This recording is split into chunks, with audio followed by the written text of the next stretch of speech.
RTV Audio. Descarga la nueva app y disfruta de los programas de RNE y nuestros podcasts originales. Espacio en Blanco, en Radio Nacional de España, con Miguel Blanco. Tras las noticias de las 3 regresamos, las 2 en Canarias. Bienvenidos de nuevo a esta segunda hora del Espacio en Blanco. Los saludos para todos los que estáis conectados a través de la radio online, en directo en la Radio 5 y Radio 1, y lo que escucháis a través del podcast y en cientos de países. Un placer que estemos juntos. En esta segunda hora seguimos con más enigmas y para continuar volvemos a las cavernas, esos lugares donde comenzó la cultura y quizá la conciencia del ser. Nos lo ofrece una nueva invitada que llega al programa tras esa introducción.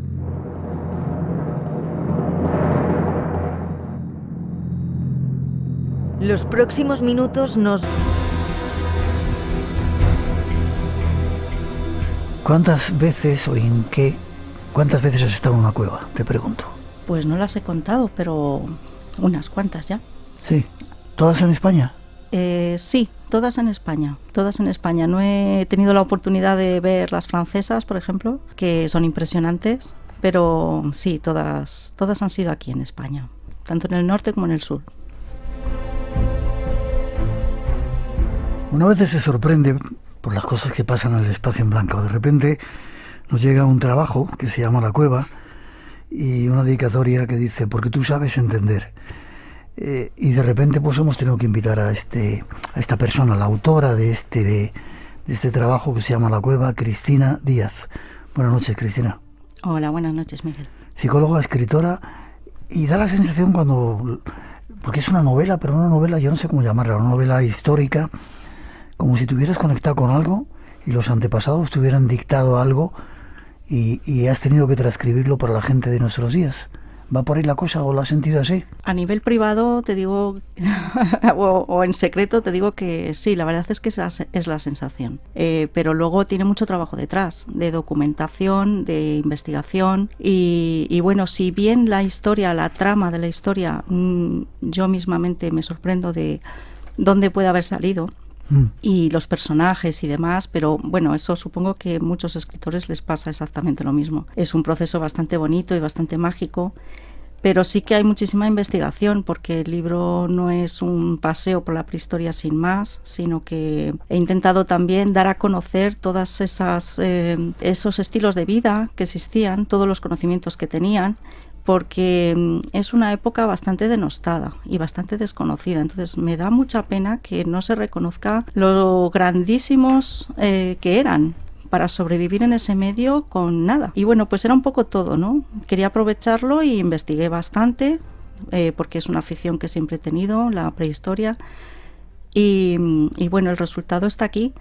Todo lo que aparece en la cueva, localizaciones, estilo de vida, herramientas, objetos, todo es real. Y aunque está localizada en Cantabria, en unos cuantos valles de Cantabria, se nombran otros lugares de la península ibérica, se nombran otros lugares donde existe toda esta cultura increíble que era la magdaleniense, la última del Paleolítico Superior. Y bueno, pues de alguna manera intenta describir un modo de vida que existió, un mundo que se ha olvidado y que se ha perdido para siempre. Pero nosotros somos sus descendientes. Somos sus descendientes y aún somos ellos. Y eran personas como nosotros, que sentían como nosotros. No sabemos lo que pensaban, qué creencias tenían, qué les hacía vivir cada día.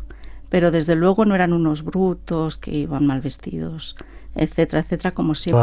¿Era una glaciación, un periodo de glaciación o estaba pasando el periodo de glaciación? Sí, eran los últimos coletazos ya de la última glaciación. Uh-huh. Y nosotros imaginamos siempre la glaciación como un mundo helado y siempre permanente, con las mismas temperaturas, pero en realidad hubo en este momento varios altibajos de temperaturas que probablemente los pobres no es como ahora, pero sí había un periodo un poquito más cálido y por culpa de ese periodo cálido pues empiezan a suceder unas cuantas cosas que bueno, pues que ellos interpretan como pueden e intentan adaptarse al mundo nuevo que se está abriendo ante esos cambios del clima. Ya. Yo no voy a hablar de la novela, voy a hablar de lo que hay dentro de la novela. ¿Cuándo surgen los mitos? Hablas de la creación de los mitos. Quizá antes de entrar en la cueva, luego hablaremos de cuevas, cuando de repente se descubría el fuego y se sentaban alrededor de una hoguera por la noche y había el anciano que contaba sus aventuras. Esa era la manera de transmitir la sabiduría. Exacto. No se sabe cuándo empezaron los mitos. Yo no creo que nosotros, nuestra especie, el Homo sapiens sapiens, fuera el único que contara sus historias y todos sus mitos, para entender el mundo en el que vivían, para entenderse ellos en ese mundo. Yo creo que puede venir desde antes, desde que empezó el lenguaje, como fuera ese lenguaje, de una manera más rudimentaria o no. Somos homo narrator, es decir, que necesitamos contarnos historias, transmitirnos información y por eso estamos aquí también. Si no existiera esa comunicación entre los seres humanos, pues no podríamos decirnos cosas básicas para la supervivencia, por ejemplo, o simplemente para entender dónde estamos, lo que hacemos, lo que somos, los animales que nos rodean. Entonces es un pegamento social muy importante que nos hace sobrevivir las historias. Hay una frase que dice aquí: las historias nos unen como especie, como pueblo, como familia y nos dan alas para mirar al futuro. Qué bonito. Lo vamos a dejar para casi el final. ¿Estás más tranquila ya? Estaba muy nerviosa al principio. No, bien. ¿Estás más tranquila? Vale. Cultura magdaleniense. Basas un poco todo el desarrollo de la cueva en esa cultura. ¿Cómo eran? ¿Qué hacían? ¿Cómo vivían? Ahí si lo cuentas en la novela. ¿Cómo eran? ¿Cómo vestían? Pues vestían muy bien, porque tenían que abrigarse bastante bien y confeccionar una serie de prendas idóneas para abrigarse en este periodo tan frío. Usaban agujas, y agujas muy bien elaboradas, pero no solo en este periodo, ya desde hacía muchos miles de años ya se adaptaron muy bien a todo este entorno. Entonces pues se fabricaban ropa pues para el invierno, con pieles, pero bien cosidas. Bien tejidas, sí. Entonces, y calzado, etcétera, etcétera. O sea, no eran vestimentas burdas. Sí, zarrapastrosas como queremos que eran, ¿no? No, al contrario, entonces, y adaptadas al verano o al invierno, dependiendo pues de las temperaturas, pues tenían unas prendas u otras más finas. Vale, ¿piel oscura? Sí. ¿Por qué? Las últimas investigaciones que se han realizado sobre el ADN de individuos que se han encontrado de estas épocas y en varios puntos, tanto de España como de Europa, todos tenían la piel oscura. No sabemos cómo lo podemos definir, piel oscura, pero no eran blancos como somos tú y yo, sino bastante más oscuros. Quizá por el sol o las condiciones de vida que tenían, ¿no? A la intemperie todo el tiempo. No, somos una especie africana. Sí. Entonces, y nos hemos ido moviendo por todo el planeta. Y es muy lógico que los primeros pobladores de Europa que llegaron, pues fueran de piel oscura. Vale, el papel de la mujer. ¿Era importante la mujer en aquella sociedad? Sí, claro. Era la dadora de vida, ¿no? Supongo. Dadora de vida, compañero. Bueno, los dos, hombre y mujer, lógicamente, son compañeros en la vida, en el proceso del progreso de unos y otros, y son indispensables, claro. Pero a partes iguales, yo no sé realmente. Hay estudios que hablan específicamente del papel de la mujer. Yo, pues bueno, dentro de lo que se tiene de evidencias, pues lógicamente la mujer tenía un papel bastante importante, igual que el hombre. No quería entrar en la cueva, pero es curioso porque en muchas cuevas hay manos y son manos de mujer, con lo cual debería ser importante que la mujer llegara allí y pusiera sus manos, ¿no? Sí, claro. Chamanes, ¿había chamanes? ¿Cómo era la jerarquía? ¿Había jerarquías dentro de la tribu? Estamos dando una pincelada de cómo eran y luego nos metemos en la cueva. Queremos creer que sí, que existían lo que hoy llamamos chamanes, como personas sabias, personas que sabían sobre más que los demás en cuanto a la curación de enfermedades, y queremos pensar, actualmente conocemos muchas tribus donde existe esta figura, entonces podemos decir que en el pasado también, porque no eran iguales, entonces eran personas que mantenían un contacto especial también con las divinidades que tuvieran, y siempre... O sea, ya creían en lo trascendente, ¿tenían divinidades? Sí, creían en lo simbólicos y realizaban arte simbólico. Lógicamente tendrían que tener pensamiento abstracto y quién sabe lo que... Eso es uno de los retos que yo he tenido que bueno, ahí ya ha sido más la imaginación y basándome en creencias de tribus actuales, hasta que han llegado, las que han llegado a nuestros días. Pero realmente, claro, ¿por qué no? Y siempre en beneficio de su comunidad. El chamán era una persona, no tenía por qué ser el jefe, el que mandara, sino que, bueno, pues el jefe probablemente era el que mejor sabía hacer ciertas cosas. Pero no por su propio bien, sino por el bien de la comunidad. Por el bien de la comunidad, exacto. Y con Cristina Díaz esta noche acercándonos a la cueva.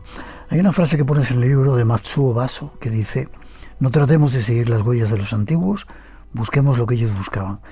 Lo vamos a dejar también ahí porque quizá nos hayamos alejado mucho de todo eso. 14.500 años, de repente frío en media Europa, y hay una zona, tú lo llamas la zona franco-cantábrica, que es un sitio adecuado para vivir, y hay un desarrollo de muchas tribus o muchas pruebas de que eso estaba ahí en cuevas, ¿no? ¿Por qué? Eran valles que estaban muy protegidos del frío, la zona franco-cantábrica, también franco-cantábrica quiere decir que, bueno, toda la cultura llegaba hasta Francia, donde hay una cantidad de cuevas increíbles, pero también en el sur de España en Málaga, hay cuevas muy interesantes con un arte increíble. Entonces, pero justamente ahí, pues parece ser que hubo una serie de condiciones muy idóneas y lo que pasa es que las cuevas son muy buenas guardando cosas y secretos y vestigios. Entonces ellos seguramente se movían por mucho más territorio, pero no ha llegado hasta nuestros días porque todos los materiales que ellos utilizaban pues se han degradado. Pero dentro de las cuevas sí permanecen materiales y las pinturas y todo lo que ellos, supongo, esto es mi forma de pensar, que ellos pretendían que eso perdurara, pues lo hacían ahí dentro, porque sabían que eso iba a permanecer ahí dentro. Entonces, por eso, donde hay más cuevas, parece que vivían más, pero porque hay más restos, pero probablemente se movían por muchos sitios. Ya. Parte de tu trabajo aquí en la cueva lo centras en Cantabria. Curiosamente hay muchas cuevas en Cantabria, tanto conocidas como desconocidas, increíbles además, ¿verdad? Sí. No solamente ahí, sino también en Asturias y en el sur de Francia también, pero sobre todo en Cantabria, ¿verdad? Sí, en Cantabria hay una concentración porque hay mucha roca caliza propicia para la formación de cuevas y ellos aprovechaban las cuevas como refugio. Lógicamente tenían sus refugios que se fabricaban, no vivían dentro de la cueva, vivían en las entradas a lo mejor de la cueva o trabajaban allí o se refugiaban, pero realmente ellos se movían con refugios que se fabricaban, con pieles y con huesos y de eso hay muchas pruebas en toda Europa. ¿Y qué representaba, vamos a la cueva ahora, qué representaba la cueva para ellos? ¿Qué era? Algunos dicen que el útero materno, la entrada al interior del submundo, el Xibalba que decían los pueblos prehispánicos, protección, porque los que han vivido, a ti te ha pasado experiencias en una cueva, lo primero que sientes es un miedo, ¿no? O casi terror, esa oscuridad que lleva a un individuo a meterse ahí, sin tener esos medios de iluminación que tenemos ahora, una antorchita hecha de hueso. Eran bastante más inteligentes de lo que creemos y se adentraban muchísimo. Es increíble cuando visitas una de estas cuevas y te dicen, no, es que sigue, y ahí hay grabados, ahí hay en lugares imposibles, y se metían. Y sabían fabricarse muy bien sus lámparas. Decían que eran de tuétano. De tuétano, sí, porque son las que más duran y no emiten humo. Las antorchas son un poco fugaces, ¿no? Entonces duran poco. Sí. Dependiendo de qué estuvieran hechas. Pero realmente no sabemos por qué les atraía tanto el meterse dentro de una cueva. No sabemos si para ellos significaba algo sobrenatural. Siempre queremos creer que sí. No hay pruebas, pero es que no las vamos a poder tener porque es imposible saberlo. Pero cuando se entra en una cueva, en una cavidad de estas y ves todos los vestigios que existen que han dejado, de gente que ha pasado por allí, de hombres, como has dicho, mujeres y también niños, te quedas asombrado. Ahí no solo era un lugar para meditar o para que un chamán entrara en trance, como se ha dicho en muchas teorías, también entraban a pasar o a hacer ceremonias o no sabemos el qué, pero no era un lugar tan restringido como se piensa. Algo tenía que significar para ellos. La cueva no sabemos si bueno, malo. Yo creo que en muchas zonas sí es bueno, y en otras me imagino que les daría bastante respeto.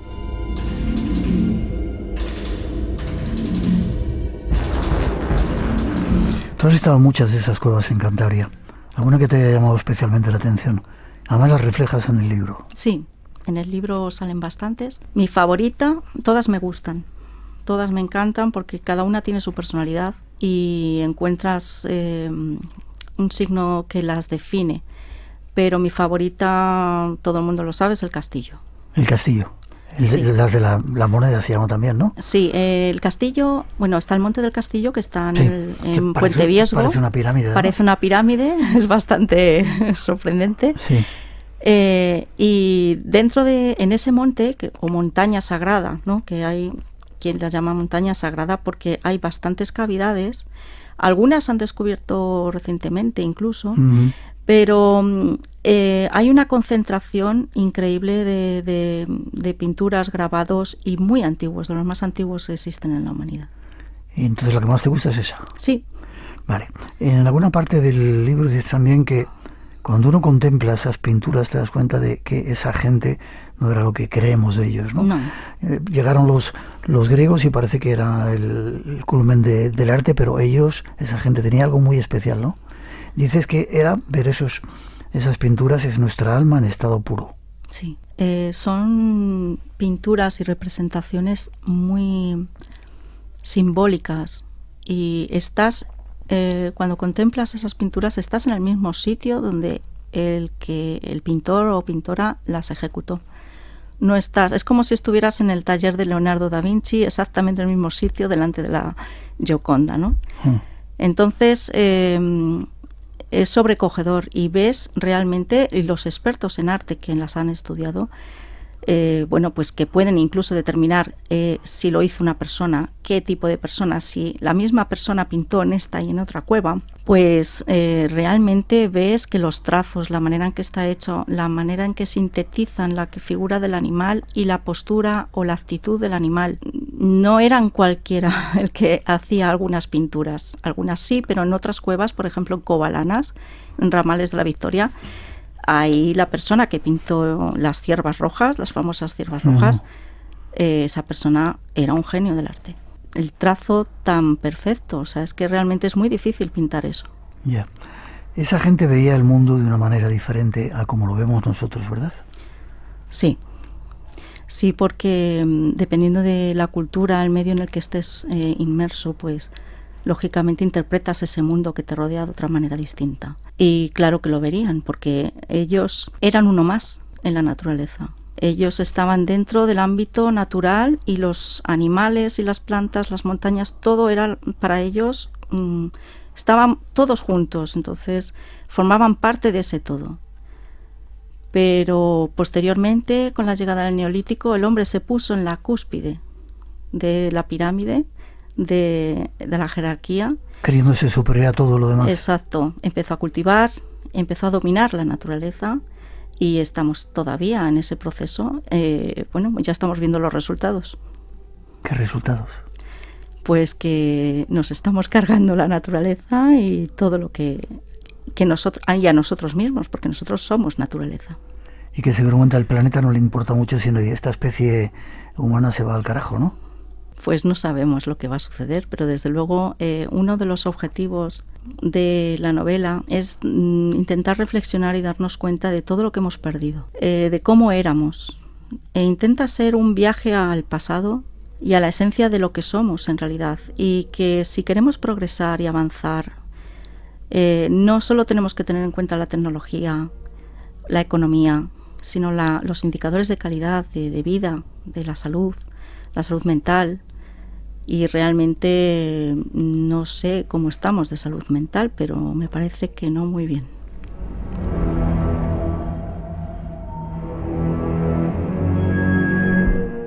casi terminando, hablas de que el saber debe cristalizarse. Vivimos una época en que acumulamos un montón de información o de saberes muy rápidos, los damos como buenos, y lo que hemos olvidado, que es un poco el resumen que quiero hacer ahora, es que ese saber que tenían la gente de antes necesita tiempo para cristalizarse, para que esté dentro de nosotros, para que llene, ¿no?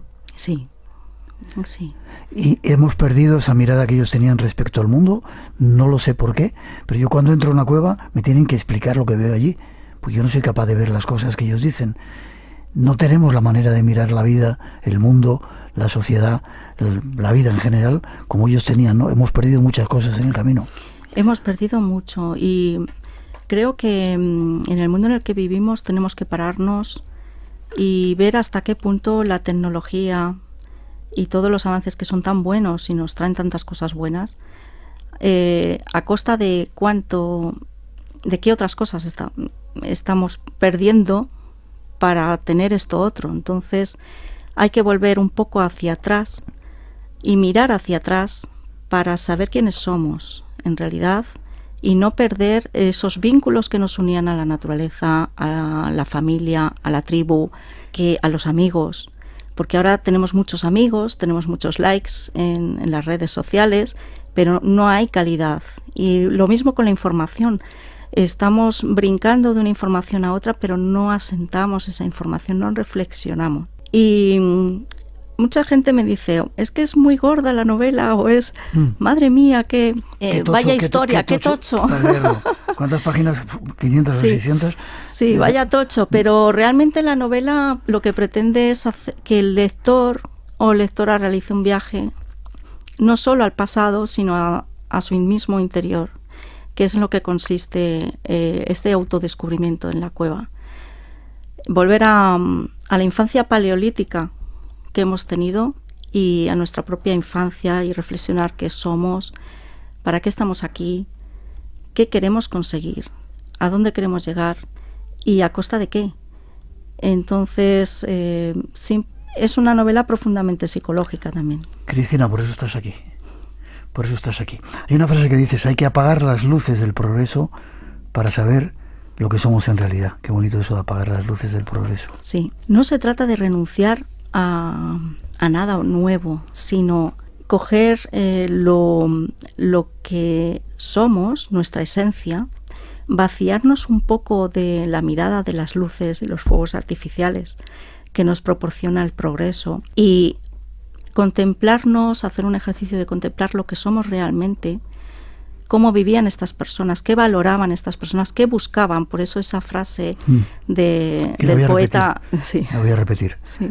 No tratemos de seguir las huellas de los antiguos, busquemos lo que ellos buscaban. La voy a dejar al principio para terminar con ella. Exacto. Decía Matsuo Baso. Sí, es un poeta japonés. Sí. Y quiere decir que no hay que volver a la cueva tampoco, no hay que volver a modos de vida primitivos, sino poder congeniar todo aquello que somos y que nos hace tan válidos como personas y poderlo compaginar con lo nuevo que viene para poder seguir caminando, pero todos juntos, no el progreso que sea para unos pocos y los otros pues que se queden atrás, sino que todos juntos. ¿Te has sentido a gusto estando aquí con nosotros en nuestra cueva? Mucho.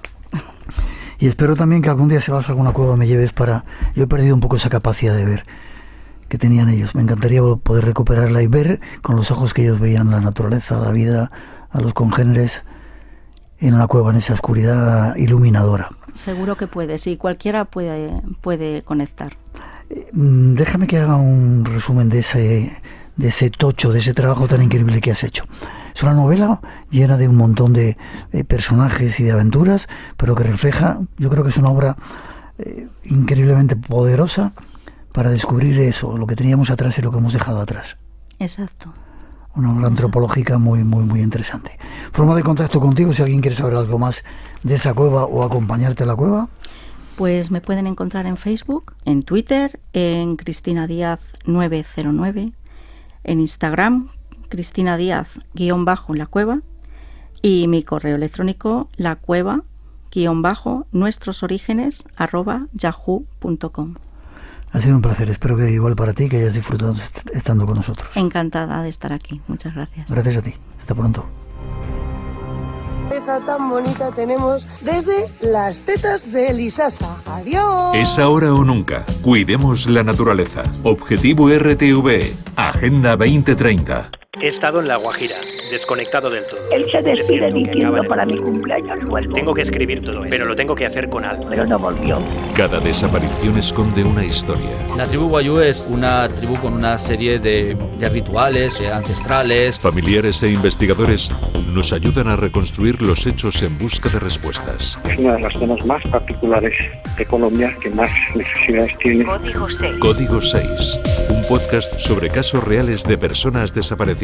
En el Cabo de la Vela se corren riesgos. Es una región frecuentada por contrabandistas. Código 6. Código 6. Escúchalo en RTV Audio. Sigo durmiendo con el teléfono en la almohada. Y recuerda, el placer de admirar, los domingos a las 6 de la mañana. RTV, la que quieres. Muy buenas noches, un gran saludo desde Phoenix, Arizona. Los escucho desde que estuve en Quito, Ecuador. Un excelente programa. Abrazos. Adiós.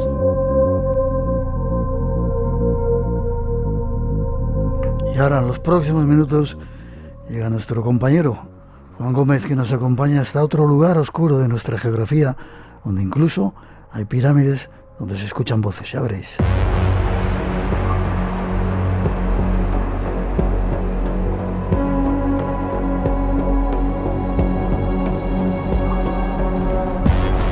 Llega el tiempo de nuestro compañero, que creo que esta noche nos va a llevar a conocer algunas pirámides que están aquí en España. Juan Gómez, buenas noches, Juan. Muy buenas noches, Miguel, un placer como siempre. También para nosotros que estés aquí. Fíjate que yo he pasado montones de veces por ese sitio y nunca, o sea, es difícil darse cuenta de lo que hay, ¿no? Quizá porque uno va siempre despistado o vas pendiente de la carretera, ¿no? Pero no ves que, no te das cuenta que a la izquierda, creo que es a la izquierda, sí, de esa carretera que lleva hacia Cantabria, de repente hay una pirámide. Así es, justamente en el puerto del Escudo. Y es cierto lo que dices, porque hay muchísimas personas que incluso viven en Cantabria o en Burgos, que es precisamente la frontera entre ambas comunidades, donde se encuentra esta pirámide escalonada de 20 metros, nada más y nada menos, pero que es sorprendente que cuando pasas por allí, muchas personas ni siquiera advierten su presencia. Quizá porque no quieran ver este lugar de manera, vamos a decir que voluntaria, porque ha sido y sigue siendo el epicentro de lo que dicen son sucesos sin explicación, aunque tiene una historia realmente tremenda que también hace que muchas personas digan que mejor no acercarse por allí porque es un lugar bañado absolutamente, Miguel, de sangre.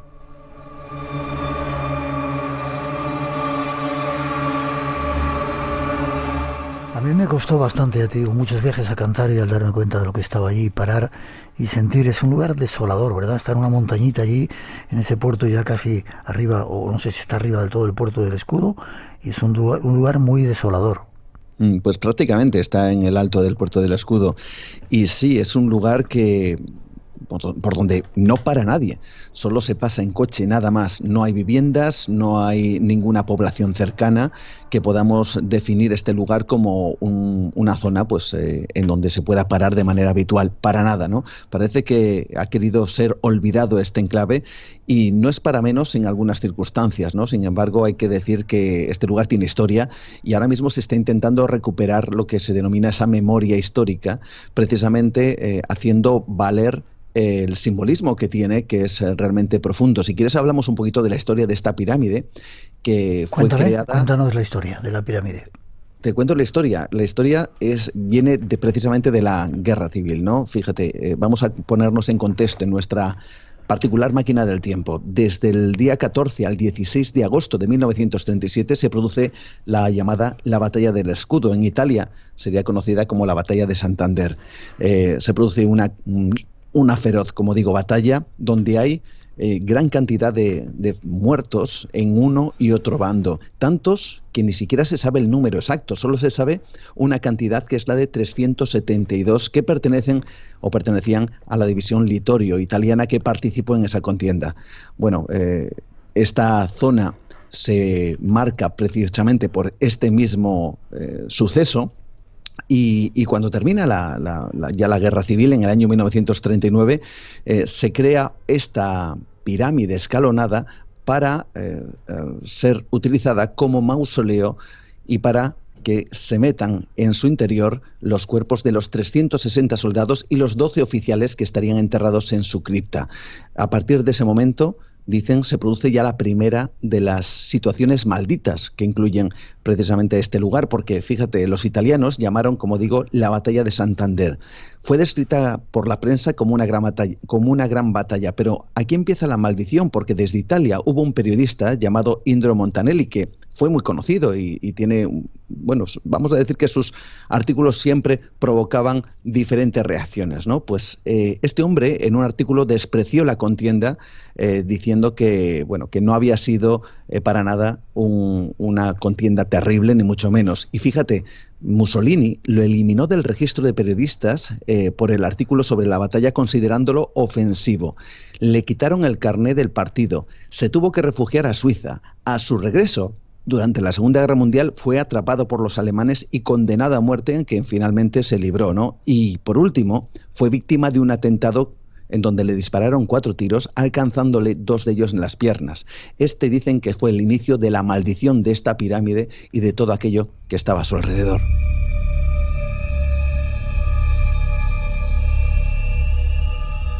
Ahí comienza, dices, la maldición. 360 soldados y 12 oficiales. ¿Los entierran a todos allí? No exactamente. A los 360 soldados les entierran alrededor de la pirámide. Solo son a los 12 oficiales a los que meten en el interior de la cripta. Muchas personas creen, porque cuando uno entra en la pirámide se encuentra una especie de celdas. Nichos, ¿verdad? Nichos, efectivamente. Sí. Y muchos pensaron que, fíjate esto qué tremendo, que se habían troceado los cuerpos de los italianos para poder meterlos en esos nichos, que son tan pequeños que no entran ni un solo cuerpo. Se dejaron los cadáveres en el exterior de la pirámide y luego podemos hablar de ello quizá como respuesta a los sucesos que ocurrieron después. Vale, déjame, yo cuando he estado por allí, ¿no se ven tumbas alrededor de la pirámide o es que he mirado mal?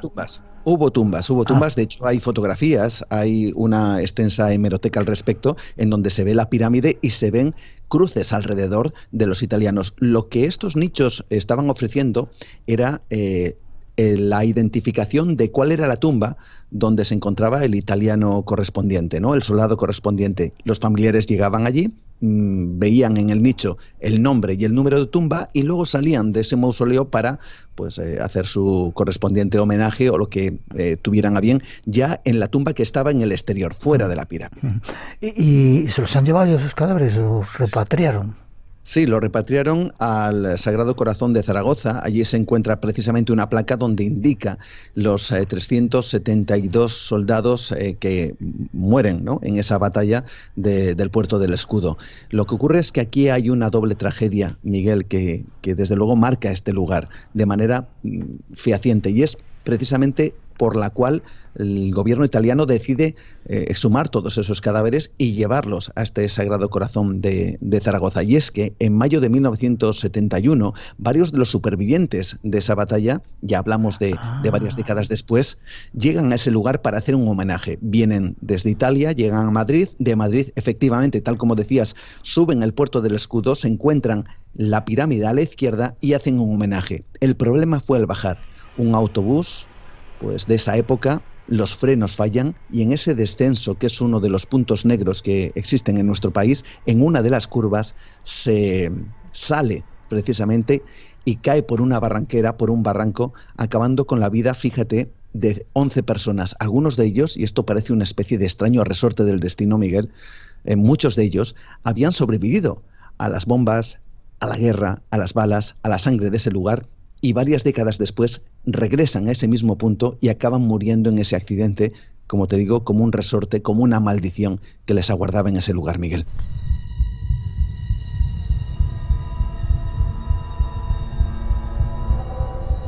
Qué extrañas cosas ocurren a veces en la vida. Los oficiales no estaban enterrados en la parte de abajo de la pirámide Así es, en una cripta. Ellos estaban, ya sabes que incluso en la guerra siempre hay distinciones. Estaban los soldados enterrados en el exterior, como te digo, y como bien comentabas, en esos pequeños nichos se marcaba en la tumba en donde se encontraban, pero los oficiales estaban enterrados en la cripta, los 12 en concreto, en sus ataúdes. De hecho, hasta hace relativamente pocos años, fíjate, todavía permanecían los ataúdes, las maderas de donde que contuvieron los cuerpos prácticamente intactos, ¿no? Se sacaron, vamos a decir que de manera muy atropellada, se rompieron las pequeñas lápidas que marcaban los nichos y también se extrajeron los cadáveres de los 12 oficiales, o los restos más bien ya de los 12 oficiales, de manera muy apresurada. Muchos se preguntaron por qué se hizo así. Bueno, pues hay quien afirma que desde entonces se producen fenómenos extraños en ese mismo lugar. Así que muchas personas han ido en búsqueda de esos fenómenos. Van con sus grabadoras, tú lo conoces muy bien, cuando hay lugares como estos, muchas personas encienden sus grabadoras, en este caso móviles, y ponen a grabar a ver qué es lo que sucede. Y eso dio resultado, Miguel. Suceden cosas raras. Déjame que te diga antes algo. Quizás sacaron esos cadáveres de los que estaban en la cripta rápidamente porque sentían que allá abajo había movimientos extraños, misteriosos. Es que pudiera ser. De hecho, fíjate, voy a adelantarme a lo que quizá pueda dar explicación, no sé, a todas estas cosas, que lo hemos visto también en el cine incluso, pero que parece una especie de paradigma del misterio.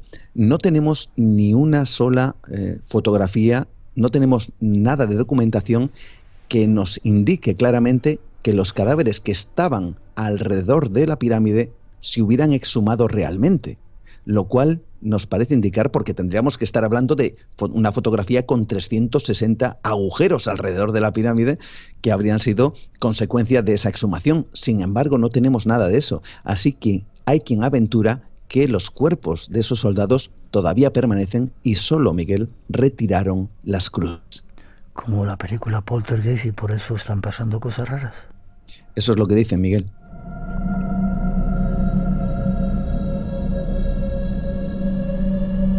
Y se producen fenómenos extraños, tú lo has podido vivir, y creo que nos has traído esas voces del más allá, algunas psicofonías. Así es, un par de psicofonías que una persona que fue allí simplemente para grabar su experiencia, él iba haciendo de improvisado cronista mientras caminaba por el interior de ese mausoleo, pisando los restos de los nichos, de las lápidas, si es que se puede denominar así, ¿no? Y ese sonido que es realmente, escalofriante en algunos casos. Bueno, pues entre medias de su crónica y esos sonidos, esas pisadas, aparecieron dos voces. Una de ellas, vamos a escuchar la primera, parece decir atrápalo. Lo escuchamos. Lo escuchamos.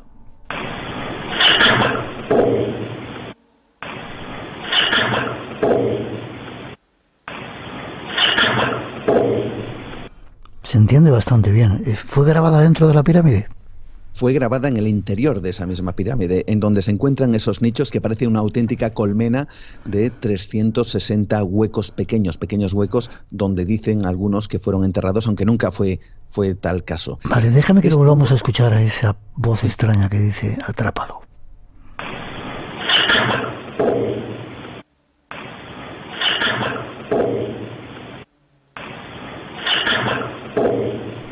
Y no es la única, hay muchas pruebas de que, se han hecho muchas pruebas y han salido muchas voces extrañas y creo que otras cosas que nos vas a contar. Y hay una segunda que nos has traído que dice...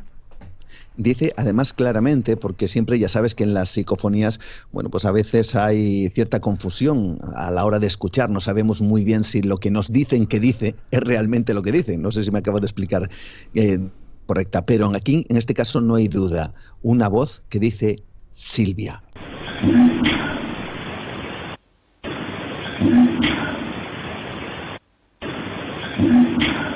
Además es una voz así como quejumbrosa, ¿eh? Una voz quejumbrosa, cavernosa, nos recuerda a las quizá más escalofriantes psicofonías que muchas veces se toman, ¿no? Pero precisamente en este lugar, y además tú has mencionado algo que es realmente interesante, es un páramo, es un lugar donde no va y no hay nadie. Es decir, si hubiera alguna persona por allí, se ve prácticamente al instante. Sí. Y este hombre, el que recoge estas voces tan extrañas, juraba y perjuraba que solo estaba él en el interior de esa pirámide. Déjame que volvamos a escuchar esa voz.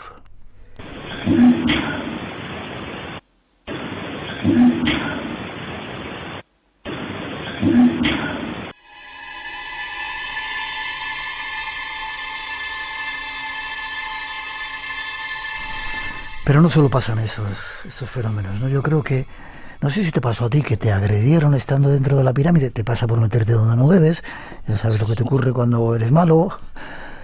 Bueno, a mí afortunadamente no, y eso que yo he estado en ese lugar durante, bueno, en muchas ocasiones y durante mucho tiempo, ¿no? Pero es cierto que sí le ha ocurrido a otros investigadores, y fíjate, en este caso nombres y apellidos. Te voy a decir el nombre de Salvador Rebollo y de Bruno Rodríguez, que son dos investigadores de Avilés, en Asturias. Ellos conocen toda esta historia y quieren hacer una crónica de misterio, una crónica también hablando de los sucesos, ya no solo extraños que pudiera haber allí, sino los acontecimientos históricos. Y lo que decía Salvador es que dentro de la pirámide él no se atreve a entrar en la cripta, que está justamente debajo, donde se encuentra esa gran cantidad de nichos, y él nota lo primero, algo que parece que le toca en la espalda, y esa presión se convierte en lo que él dice sentir como una especie de arañazo, una agresión de algo invisible. Su compañero Bruno, que está fuera de la pirámide, no sabe lo que está ocurriendo, y Salvador sale a toda velocidad de la pirámide con una palidez absoluta. Bruno le pregunta ¿qué te ha ocurrido?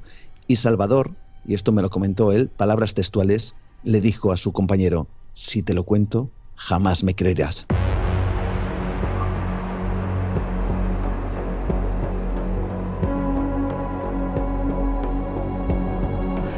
¿Y no lo contó, Juan? Lo contó, se lo contó al compañero. Fue la primera reacción que él tuvo, y después, de hecho, evidentemente, luego nos lo contó a nosotros. Ellos también recogieron algunas, vamos a decir que psicofonías o estas voces tan extrañas que desde luego forman parte del misterio de este lugar, que, como digo, además, curiosamente, es un enclave en donde todavía se pueden encontrar artefactos, objetos personales de los soldados que murieron en esas fechas del año 1937. De hecho, el lugar está prohibido, como diría en Reims-le-Château, excavar en esa zona para buscar artefactos. De hecho, por una razón muy lógica, y es de seguridad. Hace muy poquito se encontraba una cabeza detonante de un misil de la Guerra Civil y se tuvo que acordonar la zona, llegó la Guardia Civil, se tuvo que retirar el artefacto, pero se encuentran, y hay gente que se salta la norma y encuentra casquillos de bala, incluso monedas y artefactos, como digo, personales de esos soldados que quizá sigan enterrados en ese lugar, Miguel. Por si acaso no os acerquéis mucho a esa pirámide escalonada que está en el puerto del Escudo. Gracias. Seguimos esperando que sigas contándonos historias. ¿Forma de contacto contigo? Pues como siempre, a través de Facebook, mi perfil Juan Gómez Ruiz, y a través del email del programa juangomez_gmail.com. Gracias como siempre, espero verte prontito. Un verdadero placer, nos encontramos pronto, Miguel. Un abrazo fuerte. Igualmente.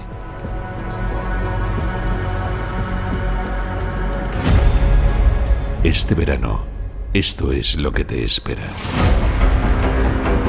Nosotras barajamos la idea de 300, pero también es verdad que como el catálogo de causas que pasaban por la brujería era tan variado, pues a lo mejor hay personas que piensan, estudiosos, que consideran que algunas de las que nosotras catalogamos como causas de brujería, pues no lo eran, porque es verdad que estaban desde la que rayaba el luteranismo a la que era adivina en su pueblo, a problemas conyugales o familiares entre suegras y yernos, como investigamos en el siglo XVII en el caso de un municipio de Cuenca, Sisante. Y lo que está claro es que en Centro Europa, que la religión imperante desde la Reforma era protestante, perecieron 25.000 personas en la hoguera, y en la península ibérica unas 300, la península ibérica teniendo en cuenta solo España. Pero había morbo en esos autos de fe. Lo vemos en el cuadro de Ricci, donde están sentados en el siglo XVII pues los que mandaban en la sociedad del momento desde el punto de vista político y religioso, en puestos de preferencia la realeza y la nobleza, pero hasta en los tejados de las plazas mayores se agolpaba gente. El día que había auto de fe llegaban los mercaderes con los souvenirs con los rosarios, con las negocio, estampas, hacer negocio. La gente alquilaba balcones, ventanas, pero también tejados, para que estuvieran con sombrillas viendo cómo se aplicaba la condena. Cuando entraba el estandarte de la Cruz Verde de la Inquisición, todo el mundo en silencio, y lo que se oían eran los gritos de los condenados. ¿Cómo puede ser que la Iglesia estuviera entregando al brazo secular, es decir, al poder político del momento, a personas a las que se estaba condenando a muerte, sabiendo que hay un quinto mandamiento de la ley de Dios, que es el que dice no matarás? Y se los estaba matando, aunque antes se les daba a los reos la posibilidad de confesarse en capillas habilitadas específicamente al lado del recinto. 30.000 espectadores estuvieron como público en noviembre de 1610 en el auto de fe de Logroño, mirando a las brujas y a los brujos de Zugarramurdi a ver si ardían.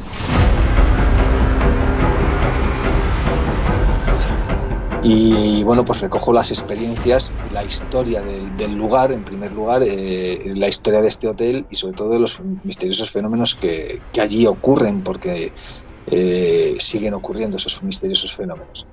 Es un hotel en el que supuestamente la persona que provoca todos estos fenómenos es la antigua dueña de aquellas tierras, de aquellos terrenos, y sobre todo de este edificio, que fue una antigua casa prioral de la Orden de los Caballeros Hospitalarios de San Juan de Jerusalén. Con los años acabó transformándose en un hotel, y la dueña de esos terrenos, bueno, pues es la que, a través de, bueno, pues una promesa por herencias, parece ser que no cumplieron su voluntad, y es lo que haya podido propiciar que se haya quedado en este lugar custodiando lo que un día fue su propiedad. Y a raíz de ahí, bueno, pues empiezan a ocurrir cosas extrañas, y se recogen testimonios de personas que han trabajado, incluso de huéspedes que han visitado el hotel. Es una historia que yo creo que tiene todavía mucho recorrido, pero a la que, bueno, pues hay que esperar a que, bueno, se nos dé un permiso para intentar ir un poquito más allá y ver si se puede rascar algo más. Yo creo que debajo están las partículas subatómicas. O sea, en mi opinión, lo que hay son partículas subatómicas, lo que le llaman un tema cuántico, que todavía no hemos descubierto y que son la causa del misterio de la telepatía, de la telequinesia, de la premonición, de sueños premonitorios, porque yo creo que ese tipo de sustancia neurológica no descubierta todavía es la que hace que nuestro cerebro esté conectado con el universo y con otros cerebros. Y ahí tiene que haber una red, igual que te explicaba antes, la red neuronal, bioquímica, híbrida y eléctrica. Estoy seguro que, en mi opinión, las partículas cuánticas de tipos no microscópicos, sino mucho más, son las que llevan el control de muchas cosas en nuestro cerebro y hace que estemos conectados con otros cerebros, que al fin y al cabo, para mí, el universo es un multicerebro, conectado de manera que ahora mismo todavía no entendemos. Y eso explicaría muchísimos misterios de cosas que nos pasan, por ejemplo, lo de la Ouija. La Ouija para mí es un misterio impresionante. Yo no sé cómo la gente ve eso y se queda con que no ha pasado nada. Ahí pasan unas cosas que son impresionantes. Yo no sé la causa, pero hay que investigar por qué pasa eso. Porque no hay gente que habrá truco, pero yo lo he hecho sin truco, y han pasado cosas espectaculares. En verano continúa el misterio en Espacio en Blanco.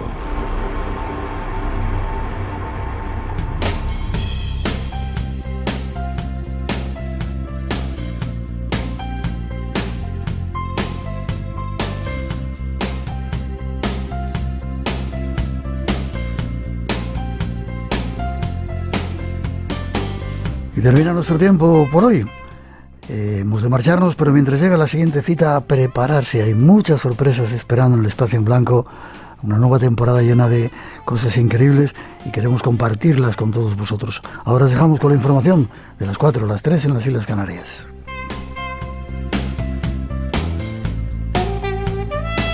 Y nosotros nos encontramos en 7 días en ese universo mágico que es la radio, aquí en el Espacio en Blanco. Hasta entonces, feliz semana para todos. Os esperamos.